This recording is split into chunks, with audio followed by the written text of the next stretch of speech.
تخيل أن فكرة مزعجة تقتحم عقلك عشرات المرات في اليوم. فكرة تقول لك ربما نسيت الباب مفتوحا، أو ربما يديك ملوثة وستؤذي من تحب. تحاول تجاهل هذه الفكرة، لكن القلق يزداد حتى تضطر إلى القيام بطقس متكرر للتخلص من الفكرة، أو لعدم الشعور القلق الذي تسببه الفكرة. تفحص الباب مرة بعد مرة، أو تغسل يديك حتى تتأذى بشرتك.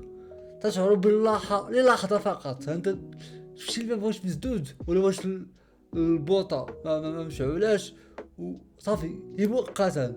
جيتي كتجيب بلاصتك عاوتاني ما شفتش مزيان، ياك ماشي حاجه ماشي هي هاجيك. يعني واخا درتي هذاك التشيكن، داك الفحص وداك الغسل تاع اليد، غسلتي كاع يديك، لا ما غسلتش هادي مزيان. هي كتقعد ما غسلتيش هاد البلاصه هادي مزيان، كتعود الفكره من جديد، وكانك عالق في حلقه لا تنتهي. معايير تاع النقه ولا تاع تاكد باش ملي كدير الاكراهات باش تاكد منهم، باش من دوك ستاندرز الدماغ تاولك كيطلعوا اكثر واحد الحاجه اللي مستحيله، واحد الليفل اللي مستحيل، وكانك عالق في حلقه لا تنتهي. هذا الشيء اللي كيعيشوا اللي كيعاني من الوسواس القهري. هذا الفيديو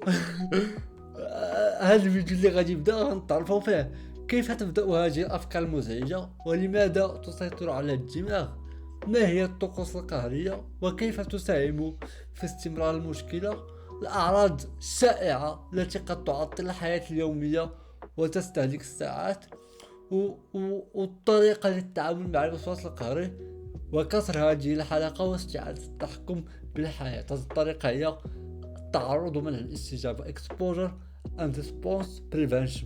نشوفوا الفيديو. Good. Double checking things is a pretty common human behavior. Like, did I shut the garage door?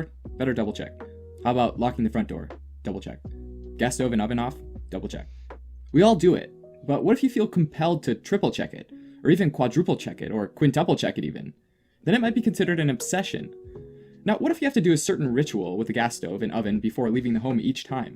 Like, make sure the gas stove is off, wipe down the gas stove to clean it, double check that the burners are off, make sure the oven's off, wipe down the oven to clean it, and then open the oven door to make sure no heat's coming out, and then you can leave the house.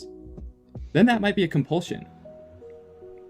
Obsessive compulsive disorder, or OCD, is a specific type of anxiety disorder characterized by these obsessions or compulsions. Obsessions are recurrent and intrusive thoughts that are typically unwanted and tough to get out of your brain. These unwanted thoughts, like my house is unsafe, cause anxiety, and usually they lead to compulsions, which are actions that might be performed to try and reduce the anxiety associated with obsessions. As you might imagine, these thoughts and rituals can have a serious impact on someone's daily life. OCD affects around 3% of the population, and affects both men and women equally, and usually starts in childhood or in the teen years. Celebrities like David Beckham and Howie Mandel are known to be affected by OCD, and a more severe example is that of Howard Hughes, business tycoon and entrepreneur, among other things, who was affected by a relatively incapacitating OCD later in his life. Although obsessive-compulsive includes both obsessions and compulsions, one doesn't need both obsessions and compulsions for a diagnosis. Some individuals might have just obsessions or just compulsions, but the majority of patients have both, often where the compulsion is performed to alleviate an obsession. A very common compulsion is cleaning, which often stems from an obsession with germs or contamination. Another common compulsion is checking, usually because they have obsessions that something's unsafe, so they'll check to make sure that something's definitely safe by unlocking and relocking it, sometimes several times.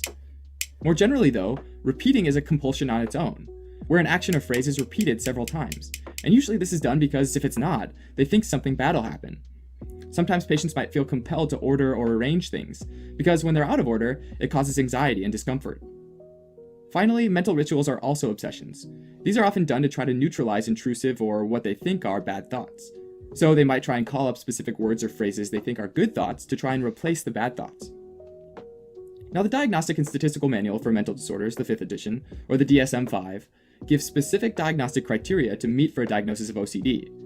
First and foremost, they need to have the presence of obsessions, compulsions, or both. Makes sense.